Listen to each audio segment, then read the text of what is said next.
Pourquoi est-ce que les sectes existent? Pourquoi est-ce que les gens créent des sectes?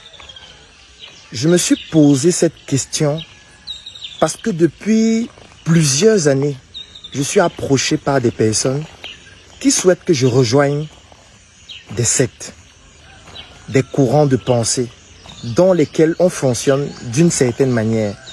Et ces personnes me disaient toujours, Claudel, vraiment tu es quelqu'un de magnifique, si tu nous rejoins, tu seras plus grand, tu seras encore plus fort. Et moi, à chaque fois, ça m'amusait.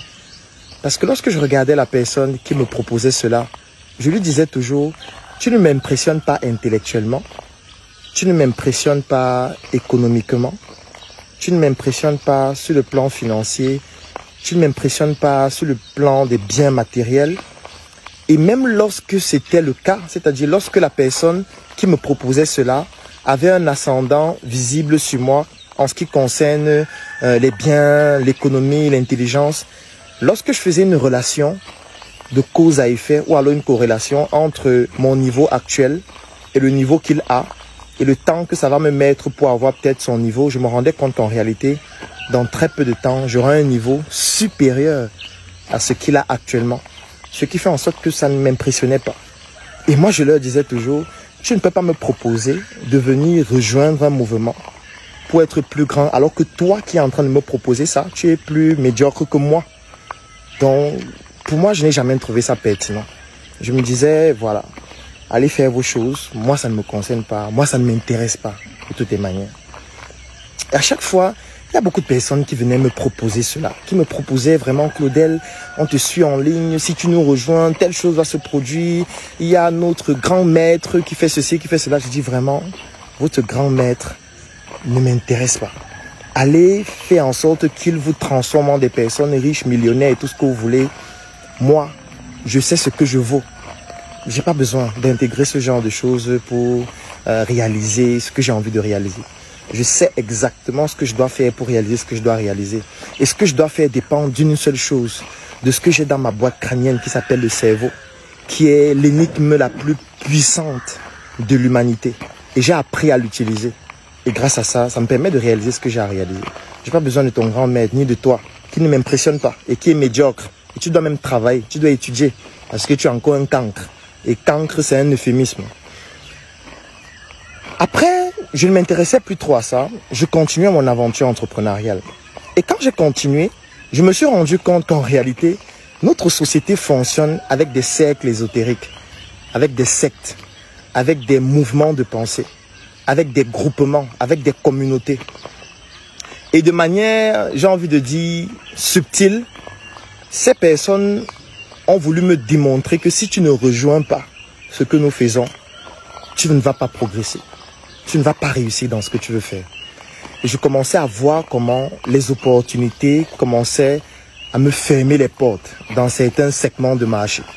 Alors qu'en réalité, j'avais suffisamment de connaissances pour être celui qu'on doit choisir. J'avais suffisamment de compétences pour être celui qui peut le faire. J'avais suffisamment d'expérience par rapport à ceux qu'on choisissait pour pouvoir réaliser cela. Et en réalité, parfois de manière indirecte, parfois de manière directe, hein, parce qu'il y a des cas de figure où on m'a dit clairement que c'est parce que tu n'as pas rejoint telle communauté, tel courant de pensée, qu'on ne peut pas t'offrir cette opportunité.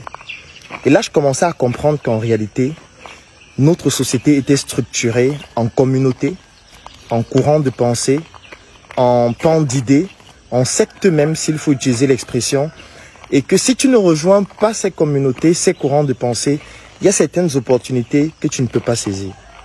Et j'ai compris à ce niveau que mon cerveau seul ne pouvait pas suffire. Il fallait que je puisse associer à cela une communauté aussi. Parce que moi, je ne voulais pas rejoindre cette communauté.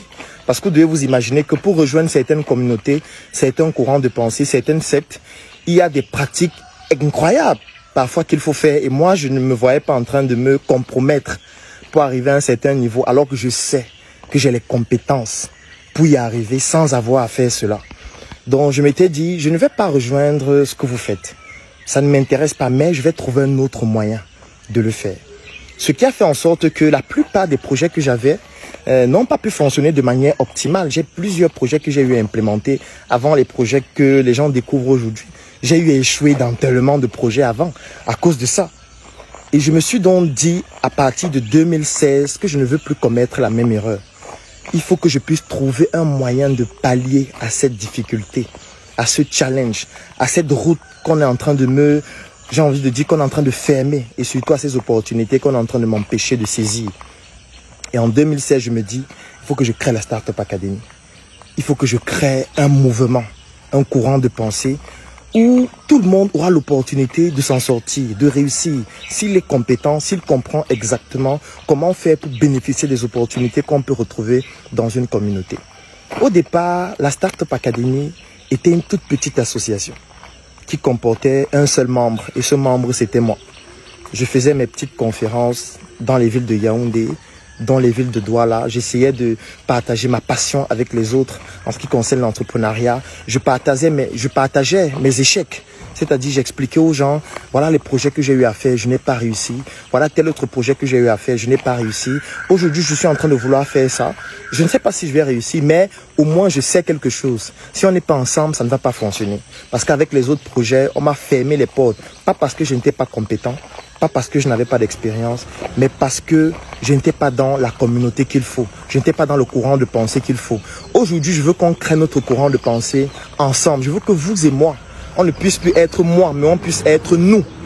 Et qu'on puisse bâtir ça ensemble. C'est comme ça que j'ai commencé à faire des conférences à travers le Cameroun.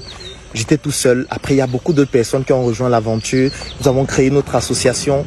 Nous avons commencé à faire en sorte que des personnes puissent adhérer.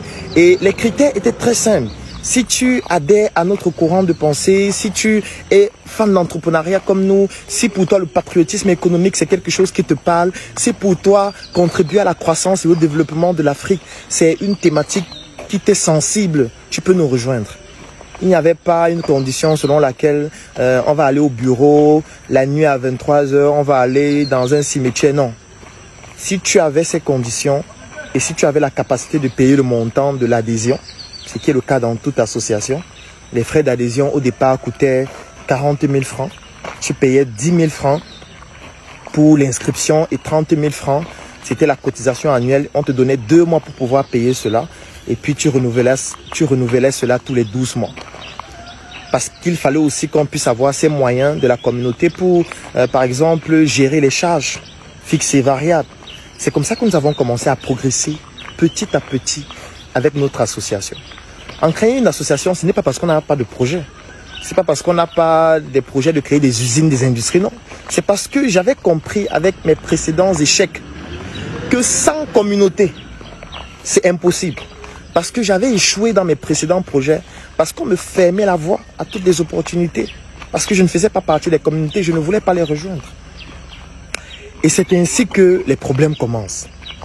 Parce qu'en réalité, la communauté se développe et nous commençons donc à croître de manière fulgurante et exponentielle. La croissance se fait à plusieurs niveaux. On se dit à un moment donné, on ne peut plus juste rester là, j'ai envie de dire, dans les salles de conférence, en train de faire des conférences. Non, il faut qu'on puisse ouvrir un siège. Nous ouvrons un premier siège dans la ville de Douala. Ensuite, nous ouvrons un siège dans la ville de Yaoundé. Ensuite, nous changeons de siège pour avoir des sièges un peu plus grands, des sièges qui nous permettent de pouvoir réaliser des choses encore plus importantes, que ce soit dans la ville de Yaoundé ou dans la ville de Douala. Au jour le jour, mois après mois, année après année, nous avons de plus en plus de membres. Nous sommes passés d'un membre, qui était moi, à aujourd'hui des milliers de membres à travers le monde, des millions de personnes qui nous suivent sur les plateformes en ligne. La Startup Academy, qui était une toute petite association, a commencé à devenir un courant de pensée important. Très, très important. Et nous nous sommes dit, on ne va pas s'arrêter à ça. Non. On ne va pas s'arrêter à ça. Parce qu'il y a beaucoup de personnes qui nous disaient vraiment, ils bavardent tous les jours en ligne, alors que c'est une association qu'ils gèrent, vraiment c'est du n'importe quoi. L'association c'est quoi? Et moi ça m'amusait. Parce que je disais toujours, il y a certaines choses qui, lorsque ça ne vous est pas encore arrivé, vous ne pouvez pas comprendre ce que les autres font. C'est pour ça que dans la vidéo antérieure, je disais, il ne faut pas éteindre la lumière des autres. Parce que en essayant d'éteindre la lumière des autres, vous vous amputez dans votre capacité à comprendre ce que les autres ont compris et que vous n'avez pas compris et qui les pousse à briller différemment. Nous, en créant une association, c'est pas parce qu'on était cons. C'est pas parce qu'on ne voulait pas gagner d'argent. C'est pas parce qu'on ne savait pas comment aller créer une société ou une SARL ou une SAS ou une entreprise. C'est même pas qu'on était cons. C'est parce qu'on avait compris à travers moi, à travers mon expérience, que lorsque vous ne faites pas partie d'un courant de pensée, d'une secte, d'une communauté, il y a un certain niveau de progression que vous ne pouvez pas avoir dans un certain type de segment de marché, ou alors il y a certaines opportunités que vous ne pourriez pas saisir parce que ces opportunités sont tenues par des personnes qui sont dans ce courant de pensée. Et si vous n'intégrez pas ce courant de pensée, vous ne pourriez pas les saisir. C'est comme ça qu'on bâtit dans la Startup Academy, année après année, pour avoir aussi notre communauté sur laquelle on peut s'appuyer afin de pouvoir développer nos projets. Une communauté sur laquelle on peut s'appuyer pour financer nos projets. Parce que les autres opportunités de financer nos projets nous étaient exclues. C'est la raison pour laquelle, lorsqu'on se rencontrait avec les membres, on disait, voilà, voici un projet. Il faut 1 million pour le financer. Comment on fait? Moi, j'ai 100 000. Et puis un autre membre va dire, moi, j'ai 10 000. Moi, j'ai 15 000. Moi, j'ai 50 000. Et les membres décident de se mettre ensemble pour mettre sur pied le projet. Ça devenait beaucoup plus simple. On n'avait plus besoin de souffrir. C'est pour ça qu'à la Startup Academy, lorsque vous voulez investir dans un projet, la condition obligatoire, c'est que vous devez être membre. Même si vous avez le milliard, si vous n'êtes pas membre, vous partez avec votre argent parce que vous n'impressionnez personne avec votre argent. Alors, on a commencé donc à croître. Et aujourd'hui, nous avons atteint un niveau qui est élevé, qui n'est pas au niveau que nous souhaitons réellement atteindre parce qu'on compte atteindre un niveau encore beaucoup plus élevé que ça. Mais aujourd'hui, il s'avère que la Startup Academy, qui était une toute petite association, avec un membre qui s'appelait Claudel Nombissier, est devenue une grande association avec des milliers de membres à travers le monde et aujourd'hui a décidé de créer une société anonyme qui s'appelle la Startup Group, qui comporte 15 filiales avec des directeurs généraux qui exercent dans des secteurs d'activité partant de l'industrie jusqu'à la médecine. Et aujourd'hui, nous décidons donc de passer à une étape supérieure. Aujourd'hui, je suis le président du conseil d'administration de la Startup Group SA. Et la Startup Group SA, c'est une entreprise qui vaut des milliards aujourd'hui. Et c'est lorsque nous sommes passés à ce niveau que j'ai commencé à me poser la question, comment faire pour continuer de croître? Pas parce qu'on n'a pas d'intelligence, pas parce qu'on manque d'argent, pas parce qu'on manque de projets ou de stratégie, non.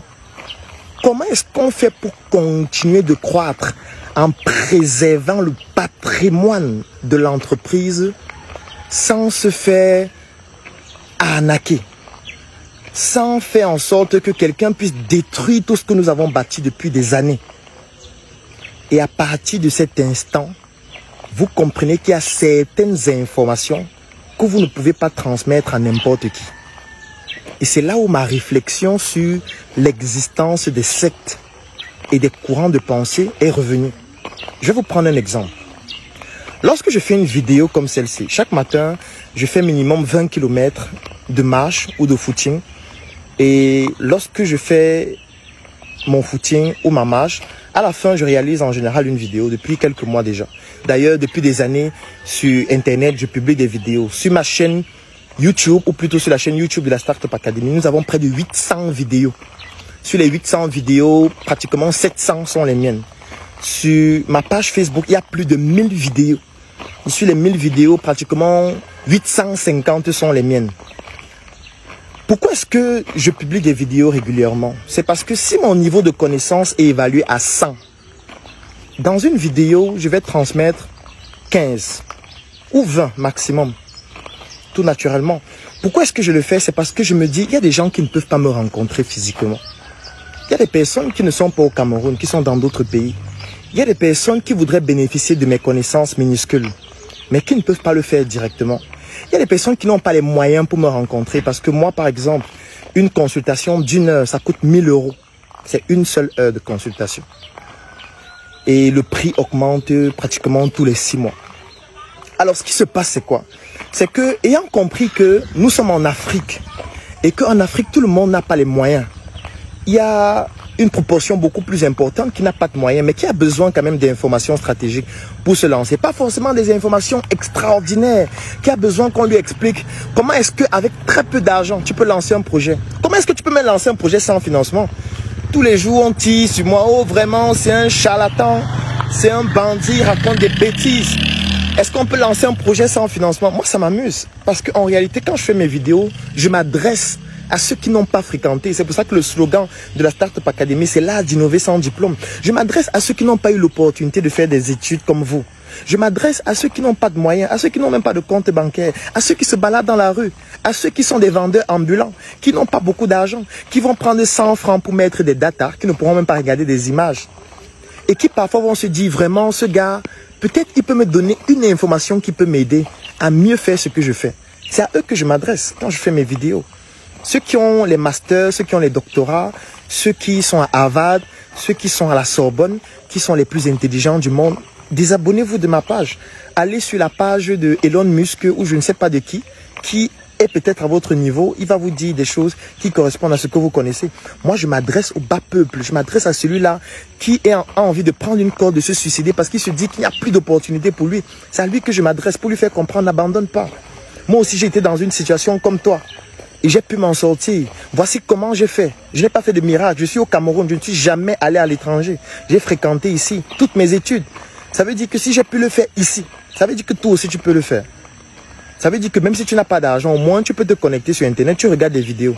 Si tu n'as pas d'argent pour te connecter sur Internet et regarder les vidéos, tu peux regarder les vidéos sur le téléphone de ton ami qui lui a pu se connecter. Même si tu vois une vidéo par semaine, au moins ça va te permettre d'avoir entre 10 et 15% des connaissances que j'ai, que je donne gratuitement sur Internet chaque jour. Parce que je me soucie toujours à ce que chaque jour il y ait des vidéos publiées sur ma page. Et je ne publie pas des vidéos seules. Ça veut dire que je publie des vidéos moi-même en ce qui concerne les connaissances que j'ai. Mais je permets aussi aux membres de la communauté Startup Academy de publier des vidéos sur ma page, que ce soit sur Facebook, sur YouTube, etc. Pour que vous puissiez aussi bénéficier des connaissances d'autres personnes dont vous n'avez pas forcément les moyens de payer leurs prestations pour qu'eux ils viennent s'asseoir avec vous pour causer avec vous. C'est cette dimension que nous voulons toucher parce que c'est ça notre idéologie. Donc quand je fais une vidéo sur Internet, je vais donner peut-être 15 à 20% des connaissances que j'ai. Ensuite, il y a une autre catégorie de personnes qui a un peu plus d'argent et qui va se dire, bon, moi je ne veux pas me limiter aux vidéos sur Facebook. Moi j'ai un cas particulier parce qu'en général les vidéos sont génériques. Et même quand on prend un cas particulier dans une vidéo, ça ne peut pas toucher tout le monde parce que tout le monde n'a pas ce même cas particulier. Il y a des personnes qui vont se dire, moi j'ai envie qu'on résolve un problème spécifique que j'ai. C'est les personnes qui vont venir payer 1000 € pour une consultation chez moi. C'est les personnes qui vont venir payer pour une formation. La formation, il y en a quand même de plusieurs catégories. Il y a des formations de 10 000 francs. Il y a des formations de 20 000 francs, de 25 000 francs, de 50 000 francs, de 100 000 francs. Ça dépend de votre niveau. Ça dépend du type de besoin que vous avez. Ou encore, vous pouvez même faire beaucoup plus grand. Vous pouvez devenir membre de Startup Academy et bénéficier de plusieurs formations gratuites, comme les messes entrepreneuriales qui sont entièrement gratuites pour les membres, comme les talks qui sont gratuits pour les membres. Que vous soyez au Cameroun ou pas, quand vous n'êtes pas au Cameroun, vous avez ces formations gratuites en vidéo qu'on met dans les plateformes qui sont uniquement dédiées aux membres, où vous avez accès avec votre carte de membre pour pouvoir avoir accès à ces formations gratuitement. Si vous n'avez pas beaucoup d'argent, aujourd'hui pour être membre de Startup Academy, ça coûte 200 € si vous n'êtes pas au Cameroun et 130 000 francs si vous êtes au Cameroun. Et c'est valide pendant 12 mois. Après les 12 mois, vous renouvelez juste votre cotisation annuelle. Parce qu'il y a dans cette deuxième catégorie de personnes qui vont venir pendant les formations. Pendant les formations, ces personnes vont avoir des connaissances qui sont un peu plus élevées, qui vont aller à 50-60%. Pourquoi je dis 50-60%? C'est parce que une formation, par exemple, peut durer 4 heures de temps. Je prends un exemple. Si moi, je dois faire une formation sur comment vendre sur Internet et que la formation dure 4 heures de temps et elle coûte 50 000 francs, vous payez 50 000 francs. Vous devez vous douter qu'en 4 heures de temps, je ne peux pas vous apprendre tout ce que je connais sur Internet. Parce que j'ai appris à vendre sur Internet, ça fait plus de 10 ans aujourd'hui. Ça fait plus de 10 ans que je pratique cela. En 4 heures, je vais condenser ce que j'estime être important pour vous. Je vais vous transmettre ça en 4 heures. Vous allez poser des questions, je vais entièrement répondre à vos questions. Ça veut dire que vous qui êtes venu à la formation, vous allez avoir un niveau de connaissance plus élevé que ceux qui sont sur Internet, qui voient juste des vidéos où je transmets du contenu générique de toutes les manières. Mais même vous qui avez payé, vous n'allez pas avoir 100% parce que je ne peux pas vous transmettre tout ce que je connais en 4 heures. Même si c'est en 1 mois, c'est petit. Ça veut dire que même vous, vous n'avez pas le niveau optimale des connaissances que j'ai. Parce qu'il y a beaucoup d'autres connaissances plus pointues que j'ai, que je ne vais pas donner dans une vidéo sur Facebook, que je ne vais même jamais donner sur Internet, même si c'est sur une messagerie instantanée, que je ne vais pas donner pendant une formation parce que je ne vais donner que ce qui correspond à la formation et au thème en question. Ça veut dire qu'aujourd'hui, lorsqu'on est à la tête d'une société anonyme qui comporte autant d'entreprises stratégiques qui sont dans le domaine de l'industrie et d'autres domaines sensibles, il y a des informations stratégiques importantes. Il y a des secrets industriels qu'on ne peut pas transmettre à n'importe qui. Ça veut dire, même si vous êtes membre de Startup Academy, je ne peux pas vous transmettre ces informations sans savoir exactement qui vous êtes. Même si vous êtes un directeur d'une de nos filiales industrielles ou alors d'une autre filiale qui offre des services et des produits, je ne peux pas vous transmettre certaines informations n'importe comment. Parce que vous pouvez être un traître. Et nous l'avons déjà vu plusieurs fois dans notre communauté. Il y a des personnes qui viennent devenir membres pour comprendre ce que nous faisons, pour devenir des traîtres par la suite, ou qui travaillent pour des concurrents. Il y a des personnes qui viennent pour devenir membres, font comme s'ils adorent ce que nous faisons, parfois peuvent même monter à des postes de responsabilité très élevés, mais qui en fait sont des taupes, sont des malhonnêtes, sont des personnes qui au final vont devenir des traîtres, qui vont nous trahir, qui vont nous planter des couteaux dans le dos, qui vont nous tendre ou alors mettre des guet-apens. Il y a des personnes qui viennent investir dans nos projets pour nous nuire, pour dire, ok, j'ai envie d'investir, je veux que ça se passe mal, parce que quand ça va mal se passer, je vais nuire à ces gars, je vais leur porter plainte, je vais les mettre en prison, je vais les enfermer. Oui, nous savons ça, ne croyez pas que nous sommes cons. C'est con de croire que ce sont les autres qui sont cons. Étant donné qu'on sait ça, il y a certaines informations sensibles que je ne peux pas donner à quelqu'un dans la rue, que je ne peux pas donner dans une vidéo sur Facebook, que je ne peux pas donner à un membre de start-up qui est devenu membre depuis 3 mois, 6 mois, parce qu'il montre qu'il est trop dynamique. Je vais commencer à lui donner toutes les informations. Non. Que je ne vais pas donner à quelqu'un qui est directeur d'une filiale, forcément. Non. Que je ne vais pas donner à, j'ai envie de dire, à quelqu'un qui marche avec moi tout le temps. Pas forcément. Parce que je ne sais pas ce qu'il va en faire de cette information. Et nos milliardaires de notre pays rencontraient le même problème. Parce qu'ils avaient des secrets par rapport à leur projet. Ils avaient tellement peur de transmettre ces secrets que certains ont décidé de mourir avec. C'est pour ça que chaque fois qu'ils meurent, l'entreprise est déstabilisée. Parfois, l'entreprise meurt aussi avec eux. Parce qu'ils se sont retrouvés confrontés à cette problématique où tu as un secret ou des secrets concernant ton secteur d'activité et ton business, mais tu ne sais pas à qui transmettre ça. Parce que tu as même peur de transmettre même à ton enfant. Parce que tu ne sais pas si ton enfant après ne va pas devenir un danger pour la boîte. Tu ne sais pas si celui avec qui tu marches tout le temps n'est pas peut-être un infiltré qui est venu là pendant des années juste pour mieux comprendre ce que tu fais, pour te détruire. Et là, tu ne peux pas bâtir un patrimoine qui vaut des milliards aujourd'hui et t'amuser avec des informations sensibles comme ça qui peuvent détruire tout ce qu'on a bâti depuis des années. Moi, je ne peux pas m'amuser avec ce type d'informations. Ce qui fait qu'on se retrouve dans un cas de figure où il y a des informations sensibles qui tendent maintenant vers les 80, 90%, 95%, 98% de ce que je sais, que je ne peux pas transmettre à n'importe qui. Et à ce moment donné, vous commencez à vous dire, et si ceux qui avaient créé des courants de pensée et des sectes avaient rencontré le même problème, et c'est pour ça qu'ils avaient créé ça. Parce qu'à ce moment donné, vous commencez à vous poser cette question. Parce que comment est-ce que vous faites pour transmettre une information à quelqu'un et être sûr que la personne ne va pas transmettre cette information à quelqu'un qui n'a pas qualité pour avoir cette information et qui peut devenir un danger pour l'entreprise? Comment vous faites? Comment vous faites pour transmettre une information à quelqu'un en étant sûr que cette personne plus tard ne va pas... Parce que vous n'allez pas me dire que vous allez signer un contrat de confidentialité, c'est amusant. Parce que si vous signez un contrat avec quelqu'un, après il peut dire que non, les modalités du contrat, s'il ne m'intéresse pas, il rompt le contrat. Il s'en fout, il part ailleurs. Il a toutes les informations, il se lance même dans le même secteur d'activité, ou alors il est racheté par une autre personne qui a beaucoup d'argent, qui exploite toutes les connaissances qu'il a. C'est compliqué, n'est-ce pas? Parce qu'à ce moment donné, on se dit, qu'est-ce qu'on fait? Qu'est-ce qu'on fait? Moi, j'ai eu à mener des enquêtes depuis plusieurs années, parce que chaque fois que les gens voulaient que j'entre dans leur cercle, dans leur mouvement, dans leur secte, j'essayais de savoir pourquoi est-ce qu'ils le font. Quelles sont les conditions pour entrer dans ces mouvements? Moi, je vais vous donner, par exemple, un certain type de conditions qu'on impose dans ce type de cercle. Ce qu'on fait en général, c'est quoi? C'est qu'on vous dit, étant donné que tu vas monter à un niveau plus élevé, il faut qu'on se rassure que les informations qu'on te donne ne se retrouvent pas sur Internet, ne se retrouvent pas entre les mains de quelqu'un qui n'a pas qualité pour les avoir et qui peut devenir un danger pour nous. Donc nous, ce qu'on va faire, c'est qu'il faut aussi que nous, on ait un secret sur toi ou un secret sur ta vie. Ou alors, il faudrait qu'on ait un moyen de pression sur toi qui te pousse à devenir une tombe. Une tombe, ça veut dire quoi? Que dès qu'on va te transmettre l'information, tu vas la garder jusqu'à ta tombe. Personne ne va la voir jusqu'à ce que tu meurs. Et parfois, qu'est-ce qu'on peut faire pour avoir un secret sur toi? C'est qu'on peut te sodomiser, oui. On peut te sodomiser, c'est filmé. Et là, maintenant, on a un secret sur toi. Ça veut dire le jour où tu transmets, où tu divulgues cette information, on divulgue la vidéo et on t'expose. Et comme tu le sais, tu restes calme, tu ne dis rien. Tu te dis, bon, ok, de toutes les manières, c'est dangereux. Si je tente de le faire, ils vont m'exposer. Parfois, on met ta famille en danger. On te dit, si tu essayes de le faire, on peut tuer ton enfant, on peut tuer ta mère. Ce n'est pas la foudre qu'on va envoyer. C'est quelqu'un qui va aller tuer réellement. Ce n'est pas la foudre. Ne croyez pas qu'il y a quelqu'un qui tourne la marmite et puis la foudre va aller ou alors la maladie va gêner. Non, ça peut être un poison. Ça peut être, on élimine physiquement. Ça peut être un accident provoqué. Donc, on te fait comprendre que si tu t'amuses avec ce type d'information qui met en danger le groupe, en danger le patrimoine, en danger tout ce qu'on a bâti depuis des années, on va t'éliminer ou alors on va éliminer quelqu'un de ta famille. Ça peut être le fait que il y a tellement d'autres conditions. Je ne peux pas aller plus loin. Il y a beaucoup de personnes qui sont sensibles. Je suis sûr que même ce que je viens de dire là, ça peut choquer déjà certains qui ne sont pas préparés psychologiquement à avoir un certain type d'information.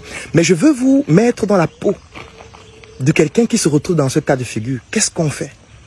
Parce qu'en général, celui qui vous trahit, ce n'est pas quelqu'un qui est au quartier, qui ne vous connaît pas. Celui qui vous trahit, c'est quelqu'un qui est à proximité de vous pour que le couteau puisse être planté dans votre dos plus facilement. C'est lui qui peut vous trahir. Ça veut dire que celui qui vous trahit, c'est quelqu'un qui est plus proche de vous que les autres. C'est quelqu'un qui connaît mieux ce que vous faites par rapport aux autres. C'est pour ça que son couteau a une douleur plus profonde que ce que les autres peuvent faire. Moi, quand quelqu'un m'insulte sur Facebook, je m'en fous. Parfois, vous voyez quelqu'un qui n'a pas d'argent, qui n'arrive pas à payer son loyer normalement, qui n'arrive même pas à vivre décemment, et vous insulte sur Facebook, il n'arrive même pas à assumer son nom. Donc, il est sur Facebook, il s'appelle Jean Calvin Bonheur Résistant. Vous savez qu'il n'arrive même pas à assumer son nom. Il vient vous insulter. Lui, bon, il est distant. Moi, je dis, voir le pauvre, s'il savait que je peux lui offrir un emploi, parce que je peux le recruter et lui donner le salaire qu'il veut pendant des années, peut-être il viendrait plutôt venir demander du travail. Je verrai si je peux l'aider, s'il est compétent, sinon il dégage. Il s'en va continuer d'insulter en ligne. Donc lui, il n'est pas un danger. Celui qui est un danger, c'est celui qui se rapproche de vous et qui maîtrise ce que vous faites au quotidien et qui peut mieux vous nuire. C'est lui qui est un danger parce qu'il est plus proche. C'est que s'il a un couteau, il peut planter ça dans votre dos. C'est pour ça qu'il faut pratiquer de l'acupuncture. Parce que quand vous recevez des couteaux dans le dos tout le temps, à un moment donné, il faudrait que recevoir des couteaux dans le dos devienne comme un exercice, devienne comme du divertissement. Parce que vous allez recevoir des couteaux dans le dos tout le temps. Ça ne va jamais s'arrêter. Parce qu'en réalité, la réussite n'est pas une destination. Il n'y a pas une destination qui s'appelle la réussite. Ou lorsqu'on arrive, on dit, voilà, enfin, j'ai réussi. Enfin, c'est terminé. Non. La réussite, c'est le chemin. La réussite, ce sont les étapes que vous parcourez qui vous permettent d'atteindre un objectif. La réussite, ce n'est pas une destination. Il n'y a pas une destination qui s'appelle réussite. Parce que qu'importe l'objectif que vous vous fixez, quand vous allez atteindre cet objectif, vous aurez un autre objectif plus grand. Ça veut dire qu'en réalité, c'est le chemin qui est la réussite et non la destination. Et la réussite dépend de chacun de nous. Nous n'avons pas la même définition de la réussite. Pour certaines personnes, réussir, ça peut être de fonder une famille et de vivre en harmonie. Parce que peut-être vous n'avez pas pu vivre cela avec vos parents. Ça peut être ça, réussir. D'autres personnes peuvent avoir comme objectif de réussir de gagner beaucoup d'argent pour ne plus vivre les frustrations qu'elles ont vécues quand elles étaient plus jeunes. Ça peut être ça leur définition. Donc il n'y a pas une définition standard de la réussite. Ça veut donc dire que vous devez vous méfier des personnes qui sont proches de vous. Dans d'autres cercles, qu'est-ce qu'on fait? On fait en sorte que les membres du cercle deviennent comme des pièces d'un puzzle. Du moins, leur cerveau devient comme des pièces d'un puzzle. Ça veut dire que le secret, on va le fragmenter en plusieurs parties du puzzle et on va donner des parties à chacun. Aucune personne ne va savoir la partie de l'autre. Mais quand ils vont se mettre ensemble, ça va rejoindre, ou alors ça va mettre ensemble les pièces d'un puzzle pour reformer le secret. Mais chacun ne saura pas le secret que l'autre a. Ça aussi, c'est une autre technique qu'on utilise pour éviter qu'une seule personne n'ait toutes les pièces du puzzle seule, pour mettre en danger tout le groupe, toute l'entreprise, tout le patrimoine. C'est pour ça, du moins c'est l'appréciation que j'ai eu à faire, c'est l'interprétation que j'ai eue. C'est pour ça certainement que les gens à un moment se sont dit, il faut qu'on crée un autre cercle qui va s'appeler une secte, un courant de pensée, un groupe privé, dans lequel les conditions ou alors les critères d'inclusion seront extrêmement contraignants et vont pousser les gens à devenir des tombes pour ne pas transmettre certaines informations à l'extérieur, pour ne pas nous mettre en danger. Et étant donné que le groupe peut être à travers le monde, ça veut dire qu'on ne peut pas forcément tous se connaître physiquement. On peut mettre un insigne sur nous qui nous permet de nous reconnaître. Ça veut dire que quand je vois quelqu'un avec cet insigne, quand je vois quelqu'un se comporter d'une certaine façon, quand je vois quelqu'un utiliser le vocabulaire que nous avons délimité au sein de notre cercle, je sais que celui-là, il fait partie du même cercle que moi.